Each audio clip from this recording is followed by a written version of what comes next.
Right then folks, Greeno here, out and about again. And today I am down in Padstow in Cornwall. Now have I come down here to give Rick Steins a second chance with his fish and chip shop? Absolutely not. That ship has sailed, Rick, I'm afraid. Why am I here? Well, Padstow is a bit of a hub for kind of celebrity chefs. Obviously you've got Rick Steins just round the corner.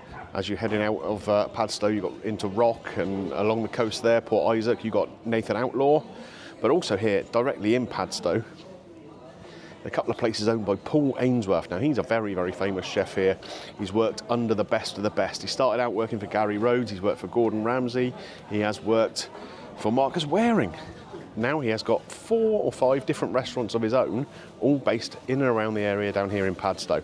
And I'm trying one of them today. It's called Caffe Rojano, or Rojano, depending on how it is actually pronounced, don't really know. And I'm going to go in there and try it. Now it's kind of like an Italian cafe kind of feel, but obviously elevated. So I'm going to give it a go. Hopefully it's going to be good, because celebrity chefs sometimes aren't, are they? Fingers crossed.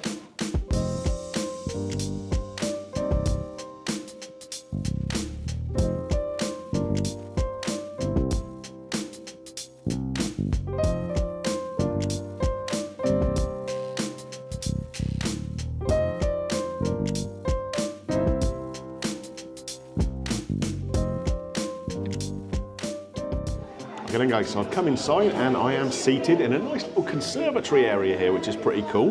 I've got a little breeze behind me because I'm not quite near where the door is, but that's quite nice. It's a little bit warm in here, so it's quite nice to have that little bit of breeze going on. So, what I've decided to do, I'm going to eat some things off the small plates menu. I'd say it's an Italian kind of themed menu. I'll pop it up on the screen for you now to have a look at. What I thought with the small plates, it gives me an opportunity to try a few different things and give you a bit of a more rounded view of what the restaurant is like, rather than me just ordering a starter and a main course, that sort of thing. So that's what we're going to do. I've got a nice glass of tap water going on here. Perfectly fine.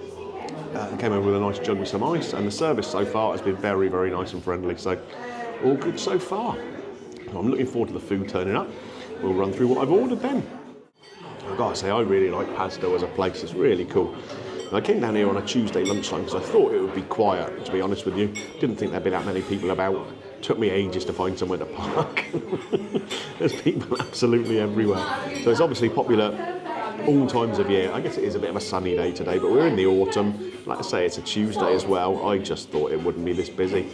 The restaurant itself is pretty busy, like most of the tables are taken, and I'm here quite late in the day now.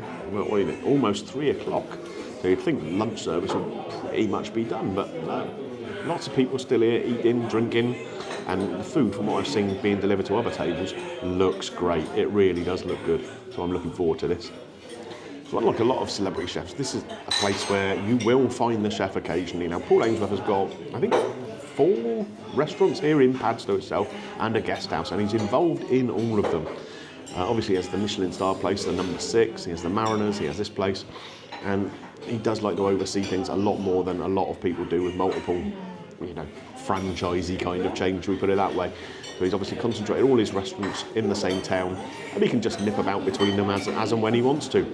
And I like that because you know that he's going to obviously be maintaining the standards that has made him famous. If you've got a Michelin star to your name, standards are important, aren't they? So, I haven't seen him yet, but you never know.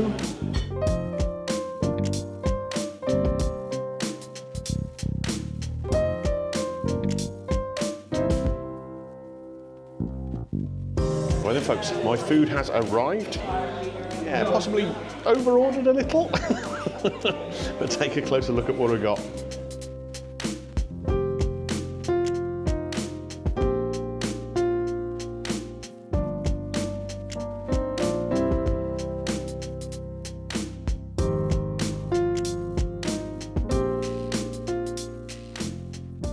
Quite the feast I've got on my hand here. So first up we have some arancini here. It's 3 little arancini. We've got a truffle mayo with it, and it's absolutely covered in some grated parmesan there. They look absolutely fabulous.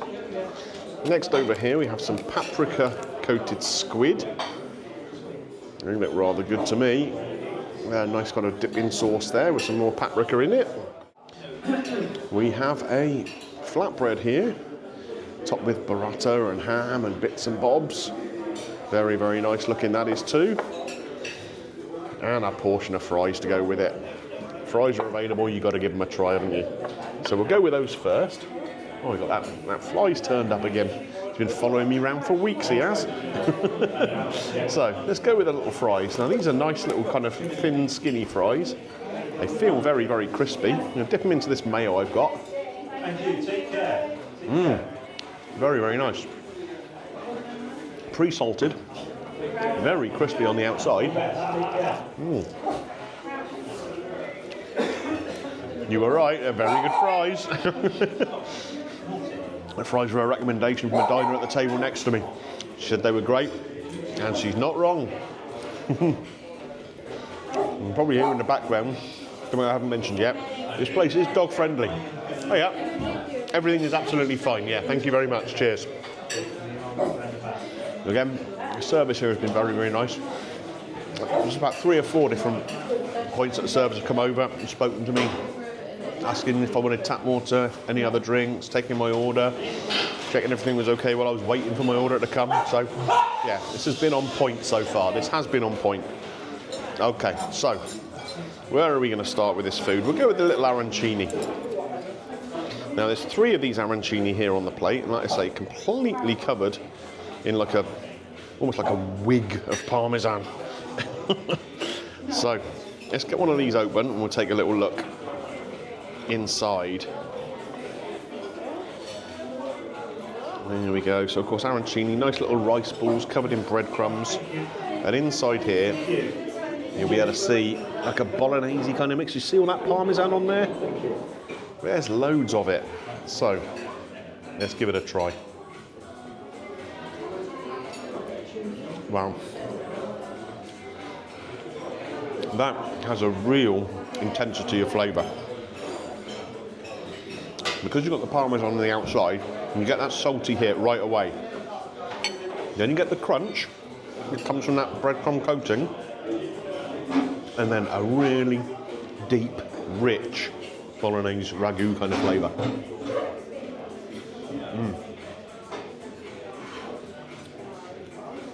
That is very good. It's right with this truffle mayo. Now, as we know on this channel, mushrooms are not my favourite thing, so truffle doesn't always go that well with me, but we'll give it a try. That's actually quite nice, that. It's not overbearing with truffle. Sometimes I find if you get truffle in things, that's all you can taste, but it's still nice and creamy. And it does actually complement the flavours on this dish very, very nicely. In fact, I'm going to try dipping one of these fries into that, because I reckon that'll work well too. It does. Right, what's next? Right, let's move on to this squid now. Now, there's a lot of squid in this portion. So I think it was about £15 on the menu, so expect a half decent portion for that kind of money. But this looks really nice. It's dusted in paprika in the batter. And like I said, there's a dipping sauce there with, I can see paprika on the top of it and something else dusted all over it. So we'll give it a try. We're not going to stand on ceremony. We're going to go with our fingers here. So we'll try it on its own first, and then we'll dip one in.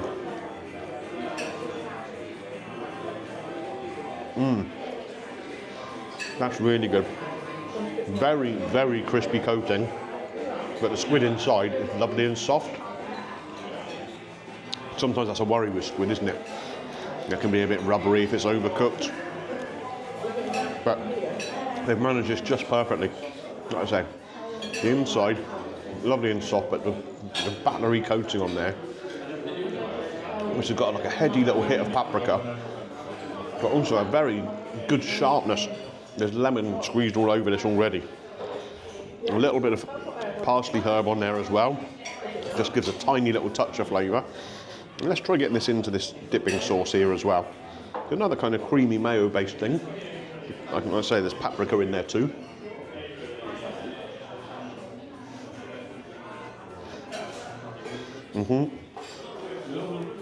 That's good. In fact, we're going to do the same again. Get a fry, whack it into this dipping sauce too. I think this is going to be excellent. It is, again, another mayo-based kind of sauce, but each one's got a slightly different twist on it. This really is very, very tasty. I'm going to have another one before we try that flatbread. Oh yeah. Okay, let's move on to this flatbread then. So this has come with a big sharp knife for me to attack it with. It looks like very nicely cooked. And again, absolutely loaded with topping there. Look at that.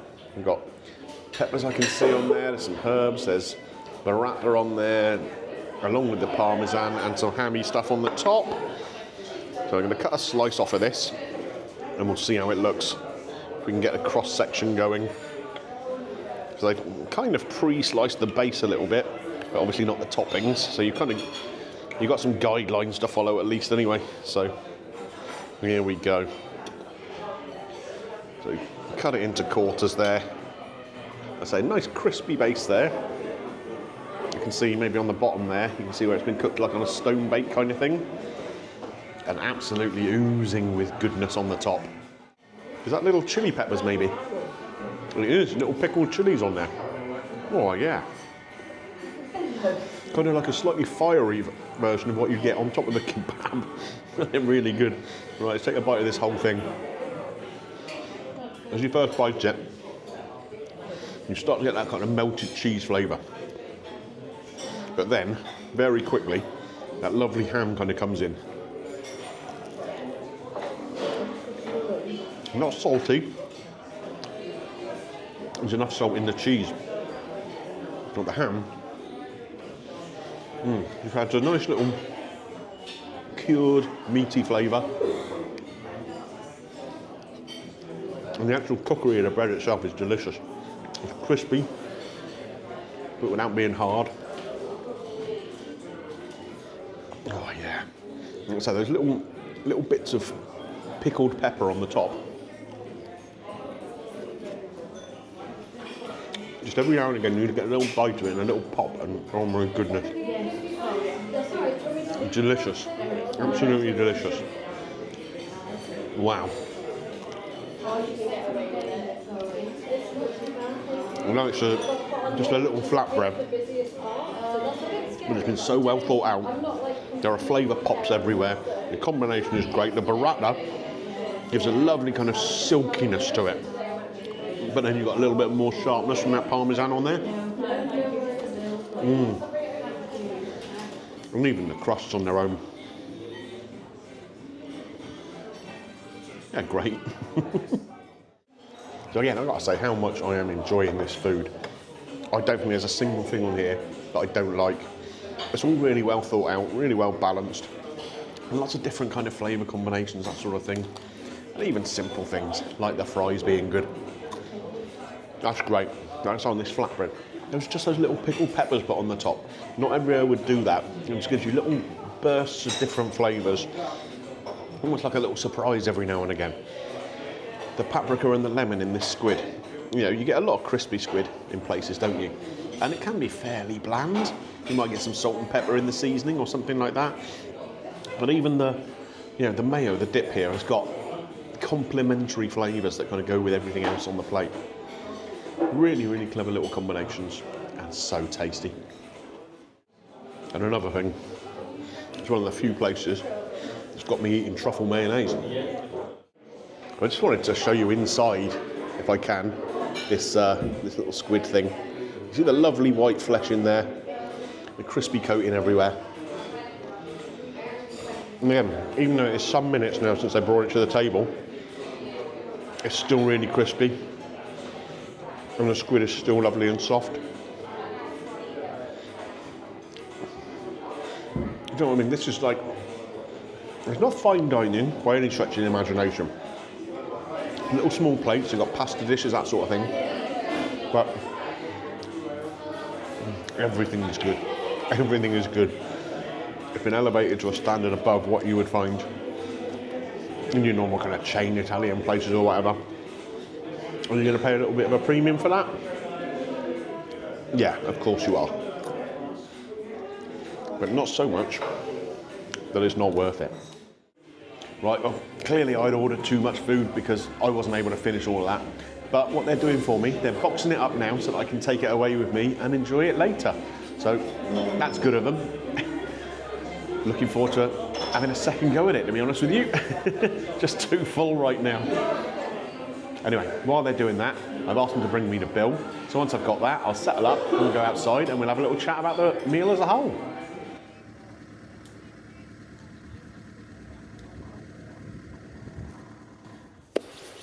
Right then guys, so what did I make of Caffe Rojano by Paul Ainsworth down here in Padstow? Well, I tell you what, it was delicious. Really exceptional food, really good service, and in a great little location. You're just away from the actual harbour itself, but within 20 metres. Really, really nice location. I've got to say I really enjoyed it. It's very, very difficult for me to find fault in it. The arancini were delicious.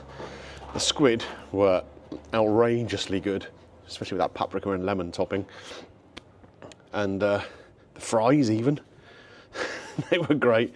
That flatbread though, that really surprised me. Flatbread can be a bit of a boring thing, can't it? This one definitely wasn't. Really good quality ingredients, really well balanced. I mean, like I say, I'm struggling to find any fault at all with the place. So, on to the score. It can't be anything other than a 5 out of 5, can it? I think Paul Ainsworth, you can tell, he has a real input in this place. The menu is carefully designed. It's simple, but with great ingredients being used and used with care. And that's all you really want from a place, isn't it? Was it expensive? Well, let's have a little look at the bill here, shall we? So, the arancini, £11. Now that is quite strong, I suppose. It's only 3 little arancini and a truffle mayo. Cheese and ham on the flatbread, £14. The paprika squid, which is a really good portion in fairness, £15.50. And the skinny fries, just £4. Total of £44.50 and no service charge. Can you believe it? A celebrity chef restaurant, no service charge at all. That is pretty much unheard of, isn't it? So yeah, £44.50. I did leave a tip of 12.5% because, like I say, the service was great. So that took the bill to just over 50 quid. I've had a great lunch. Did I order too much? Yes, absolutely. That would have easily been enough for 2 people. That's why I got a takeaway box. So I've got a little treat later on my drive home, haven't I? Anyway, 5 out of 5. Does it get Greeno's green light? It certainly does. Compare this to the Rick Steins chippy I did down here. There's no comparison. This place knocks the spots off it. Okay, if you've enjoyed this review, don't forget, click a thumbs up on there for me. And if you really enjoyed it, why not consider clicking the subscribe button? You can always ding your little bell for notifications, and that way YouTube will let you know when I upload new videos. Okay, where to next? You'll have to check the next video to find out, won't you? I'll see you then.